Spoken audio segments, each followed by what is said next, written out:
Eric Scheidler here. I am at the gravesite of my father, Joe Scheidler, here at All Saints Cemetery in Des Plaines, Illinois. This is 1 year minus 1 day from the day that my father passed away.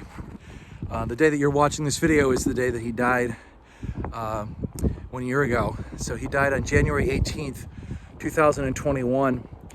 And I'm out here to visit his grave, and in a short while I'll be saying some prayers with some of my family out here. But I just wanted to take a few moments to just share some of the experience of this past year without him from my perspective as his son and as a pro-life activist. I can't tell you how much I've come to appreciate my father more than I ever did before over the past year. I always admired him, I always loved him, I always looked up to him as an incredible leader, but I've just learned so much about the impact that he had over this past year. So many people who have reached out to tell me about the impact that they had on his life. Even until today, people are calling and sending emails and writing letters and, sending little notes along with gifts to the Pro-Life Action League about the impact that he had. People who tell me about how he gave a talk and that inspired them to get involved in pro-life sidewalk counseling in their own town, or how it inspired them to start a pro-life pregnancy center or even start a pro-life group.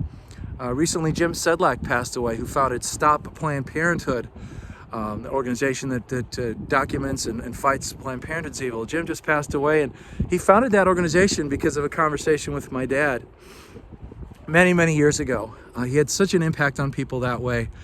And of course, he's the reason that I'm such a strong pro-life advocate, because I saw his example, I heard his words, and I followed in his footsteps for so many years. But I think something that has stood out to me even more over this past year was just what a kind and gentle person he was. So many people have shared with me the amount of time that he would give them. People I didn't even know he was in correspondence with, who he'd take their phone calls and he'd give them encouragement.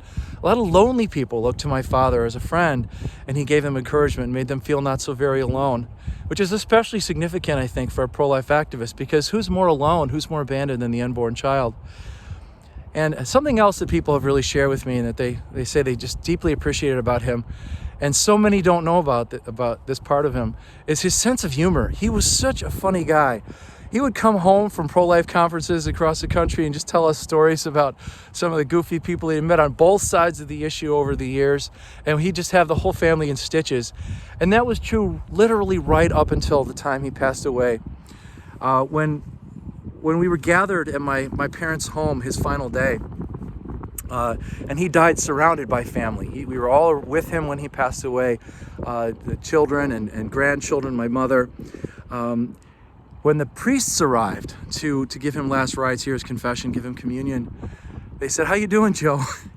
Which is a funny thing to say to somebody who's literally dying, but they said, "How you doing, Joe?" And he said, "Well, I was doing okay till they told me I was dying."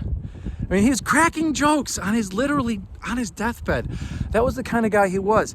He actually wrote the header in his guest book that he'd kept since my parents and I moved into the house when I was 1 back in the 60s.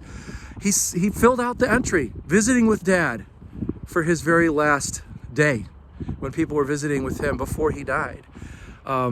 He had just an ability to transcend things in that way and to find the humor in things and to keep laughing until his last minute. And his last years were difficult. He was filled with a tremendous amount of dread at the way this country was going as he got older and didn't seem as if he would ever get to see the day that Roe v. Wade is overturned, a day which is closer now than it ever was in his lifetime.